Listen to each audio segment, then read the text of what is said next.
Manmad Indore railway मार्गाच्या पहिल्या टप्प्याचे काम युद्धपातळीवर सुरू झाले असून रविवारी माजी खासदार डॉक्टर सुभाष भामरे यांनी न्यू धुळे स्टेशनच्या बांधकामाची पदाधिकाऱ्यांसोबत पाहणी करीत माहिती दिली। मनमाड इंदोर रेल्वे मार्गाच्या पहिल्या टप्प्याचे काम युद्ध पातळीवर सुरू करण्यात आले असून न्यू धुळे रेल्वे स्टेशनच्या बांधकामाची सुरुवात झाली असून माजी खासदार डॉक्टर सुभाष भामरे यांनी पदाधिकाऱ्यांसोबत प्रत्यक्ष कामाची पाहणी केली। गेल्या 50 वर्षापासून प्रलंबित व जनतेची मागणी आज स्वप्नपूर्ती झाली। 2014 ला धुळेकर जनतेने डॉक्टर सुभाष भामरे यांना खासदार म्हणून निवडून दिले व हा रेल्वे मार्ग सुरू करायची जबाबदारी जनतेने डॉक्टर सुभाष भामरे यांच्यावर टाकली। गेल्या 10 वर्षाच्या अथक प्रयत्नाने 5 वर्षापूर्वी मनमाड इंदोरचा पहिल्या टप्प्याची परवानगी मिळून पंतप्रधान नरेंद्र मोदींच्या हस्ते त्याचे भूमिपूजन करून घेतले होते। 2 वर्ष भूमी अधिग्रहणमध्ये गेलेत व 4 महिन्यापूर्वी टेंडर निघाले व HG इन्फ्रा इंजिनिअरिंग लिमिटेडला हे टेंडर देण्यात आले। काही काळ लोकसभेच्या आचारसंहितेमुळे हे काम थांबले होते। हे काम आता सुरू करण्यात आलेले आहे। या धुळेपासून थोड्या अंतरावर न्यू धुळे रेल्वे स्टेशनचे काम सुरू झाले आहे। 3 वर्षात हा पहिला टप्पा पूर्ण करण्यात येईल। 2/9/2024 रोजी कॅबिनेटमध्ये 18,036 कोटी रुपये मंजूर करून मनमाड इंदोरची मान्यता देण्यात आली व टप्प्याटप्प्याने भूमी अधिग्रहण करून कामाला सुरुवात होईल। 2029 पर्यंत हे काम पूर्ण करायचे निर्देश दिलेले आहेत। धुळे नरडाणा ही नवीन B4 धुळे ते नरडाणा साधारणतः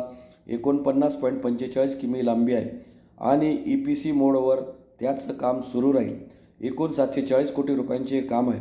साधारणतः 30 महिन्यात हे काम होणे अपेक्षित आहे। एकूण धुळे ते नरडाणा 6 रेल्वे स्टेशन असतील। 2 आधीचे व 4 नवीन रेल्वे स्टेशन बनवण्यात येतील। त्यात बोरवीर, न्यू धुळे, निमखेडी, कापडणे, सोनगीर, नरडाणा यामध्ये एक महत्त्वाचा मोठा पूल, 21 मोठे पूल, 46 लहान पूल, 6 ROB व 40 RUB असतील। या पाहणीवेळी माजी खासदार डॉक्टर सुभाष भामरे यांच्यासोबत गजेंद्र अंपळकर, माजी महापौर प्रदीप करपे, बबन चौधरी, आकाश परदेशी, किशोर संघवी, रावण गवळी आदी उपस्थित होते। मंत्री आणि सेक्रेटरींनी नकार दिला की रेल्वे मार्ग आम्ही शिपिंग बंद यासाठी करावं।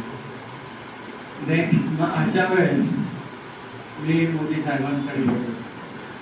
मोदी साहेबांना सांगितलं की या MOU फार अपेक्षा झालेल्या आहेत, तुम्ही कसंही करून रेल्वेच्या माध्यमातून हा खर्च करा, मला कुठल्याही परिस्थितीची मान्यता पाहिजे। पुढे जाईल मोदी साहेबांनी। मग मोदी साहेबांना विनंती माझी मान्य केली, पण त्याचा नाही पुढचं करते। त्यांनी मनमाड इंदोरचा पहिला टप्पा धुळे नरडाणा मंजूर केला आणि स्वतः ते त्याच्या उद्घाटनासाठी आले। त्याच्या आधी 4 दिवस आधीच एक भ्याड हल्ला झालेला होता। आपले 48 जवान शहीद झालेले होते पुलवामाला आणि त्याच्यामुळे असं वाटत होतं की कदाचित हा कार्यक्रम ढकलला जाईल, कॅन्सल होईल। पण मोदी साहेब आले, त्यांनी उद्घाटन केलं आणि या भाषणात जरी पहिल्या टप्प्याचं उद्घाटन असेल तर शब्द दिला जनतेला की मनमाड इंदोर हे झाल्याशिवाय राहणार नाही। मग त्याप्रमाणे त्यांनी रेल्वे मंत्र्याला सूचना दिल्या। नेक्स्ट त्याला मान्यता दिली आणि 700 कोटी रुपयाचं टेंडर काढलं। आणि त्यावेळेस अनेकांना असं वाटायचं की हा मनमाड इंदोरचा भागच नाही आणि पुढचं काम मनमाड इंदोरचं होणारच नाही, नवीन रेल्वे लाईन।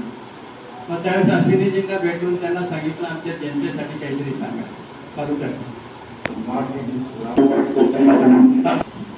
या काम लँड ॲक्विजिशनचं काम चालू झालं। लँड ॲक्विजिशनला जो 2 वर्ष लागले, पण तरी सुद्धा लोकांच्या समाधानासाठी मी अश्विनी वैष्णव साहेबांकडून लिखित घेतलं, ते स्पष्ट केलं की हा पहिला भाग आहे आणि मनमाड इंदोर होणारच आणि टप्प्याटप्प्याने आम्ही मनमाड इंदोर घेणार आहोत, हे पत्र आहे। तो अवगत करना चाहूंगा की तो सोन्याचा दिवस उगवला आणि कॅबिनेटमध्ये 18,000 कोटी रुपये मंजूर झाले मनमाड इंदोरसाठी। आणि मग त्याच्या दुसऱ्या दिवशी 1 मिनिट त्यांनी प्रेस कॉन्फरन्स घेतली दिल्लीला। 3 सप्टेंबरला प्रेस कॉन्फरन्स घेतली, 2 सप्टेंबरला कॅबिनेटने मंजुरी दिली आणि 3 सप्टेंबरला प्रेस कॉन्फरन्स घेतली। मला धुळ्याहून दिल्लीला बोलवून घेतलं, चालू लँड ॲक्विजिशन सुरू झालं।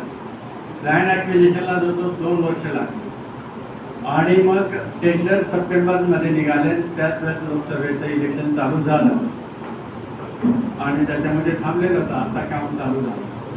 आता हा जो मनमाड इंदोर रेल्वेचा पहिला टप्पा आहे, बोरविहीर ते नरडाणा, आता ही जी रेल्वे लाईन आहे या बाजूला धुळे आहे आणि या बाजूला चाळीसगाव आहे आणि त्याच्यावर तो बोरविहीर रेल्वे स्टेशन आपल्याला मिळते. तिथून हा रेल्वे मार्ग जाईल आणि इथं न्यू धुळे रेल्वे स्टेशन जिथं आता आपण जाऊन आलो ना तो स्पॉट आहे.